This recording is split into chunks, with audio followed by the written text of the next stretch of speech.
June 19 വിശുദ്ധ റൊമുവാൾഡ്. 951 മുതൽ 1027 വരെ കാലഘട്ടം. റവേനക്കാരനായ സർജിയസ് പ്രഭു ഒരു വസ്തു തർക്കത്തെ അടിസ്ഥാനപ്പെടുത്തിക്കൊണ്ട് ഒരു ചാർച്ചക്കാരനോട് ദ്വന്ദ്വയുദ്ധം ചെയ്ത് അയാളെ വധിച്ചു. പിതാവിൻ്റെ ഈ മഹാപാതകം കണ്ട് അദ്ദേഹത്തിൻ്റെ മകൻ റൊമുവാൾഡ് ക്ലാസ്സയിലുള്ള ഒരു ബെനഡിക്റ്റൈൻ ആശ്രമത്തിൽ പോയി 40 ദിവസം തപസ് ചെയ്തു. അവസാനം അവിടെ തന്നെ ചേർന്നു.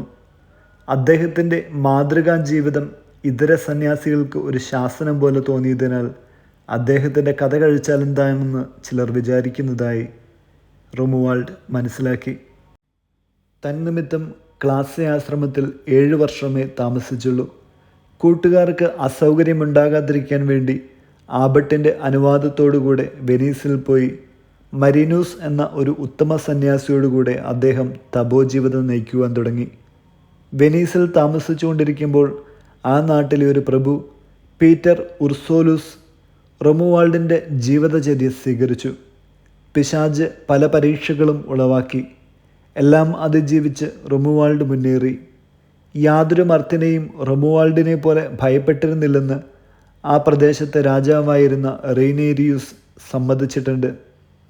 അദ്ദേഹത്തിൻ്റെ ഹൃദയത്തിൽ വസിച്ചിരുന്ന പരിശുദ്ധാത്മാവ് ഉദ്ധതരായ പാപികളെപ്പോലും ഭയപ്പെടുത്തിയിരുന്നു. അദ്ദേഹത്തിൻ്റെ ആശ്രമങ്ങളിൽ എത്രയും പ്രധാനമായത് ടസ്കനിയിലെ കമൽഡോളി ആശ്രമമാണ്.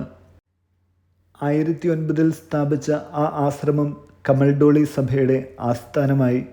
ഓരോ സന്യാസിക്കും വേറെ വേറെ പർണശാലകളുണ്ടായിരുന്നു.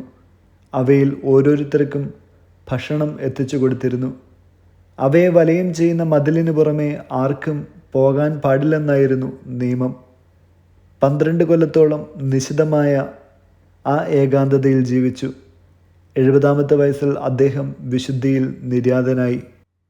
കമൽഡോളി സഭ 5 ശാഖകളായി വേർതിരിഞ്ഞിട്ടുണ്ട്. ഇവരുടെ ജീവിതരീതി കഠിനമായിരുന്നു. തന്നിമിത്തം റൊമുവാൾഡിൻ്റെ കാലശേഷം നിയമം അല്പം ലഘുപ്പെടുത്തിയിട്ടുണ്ട്. ധാരാളം അത്ഭുതങ്ങൾ അദ്ദേഹത്തിൻ്റെ കബറിടത്തിൽ സംഭവിച്ചതിനാൽ മരണശേഷം 5-ാം വർഷം കബറിടത്തിന് മുകളിൽ ഒരു അൾത്താര സ്ഥാപിച്ചു. 1595 തിരുസഭ അദ്ദേഹത്തെ വിശുദ്ധനായി പ്രഖ്യാപിച്ചു. വചനം റോമ 12-ാം അധ്യായം 21-ാം വാക്യം. തിന്മ നിങ്ങളെ കീഴടക്കാതിരിക്കട്ടെ, തിന്മയെ നന്മ കൊണ്ട് കീഴടക്കുവിൻ. വിചിന്തനം. പരിശുദ്ധാത്മാവിൻ്റെ പ്രേരണകൾക്ക് നാം വിധേയമാകുമെങ്കിൽ ഏതു സാഹചര്യത്തിലും എവിടെയും പരിശുദ്ധാത്മാവിനെ കണ്ടെത്താനാകുമെന്ന് വിശുദ്ധ റൊമുവാൾഡിൻ്റെ ജീവിതം നമ്മളെ പഠിപ്പിക്കുന്നു. ഒരു പോളിഷ് പ്രഭു റൊമുവാൾഡിന് നല്ല ഒരു കുതിരയെ സമ്മാനിച്ചു. അതിനെ തിരികെ കൊടുത്ത് പകരം ഒരു കഴുതയെ സ്വീകരിച്ചുകൊണ്ട് പറഞ്ഞു, കഴുത സവാരിയാണ് ഈശോയോട് കൂടുതൽ അനുയോജ്യനാക്കുകയെന്ന്.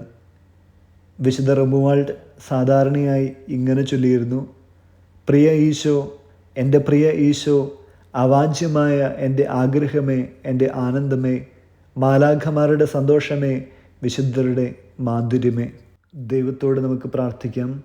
നിഷ്ഠയാർന്ന ഒരു ജീവിത രീതിയും പാപത്തെ കീഴ്പ്പെടുത്തുന്ന ഒരു വിശ്വാസവും എനിക്കും പ്രദാനം ചെയ്യണമേ എന്ന്.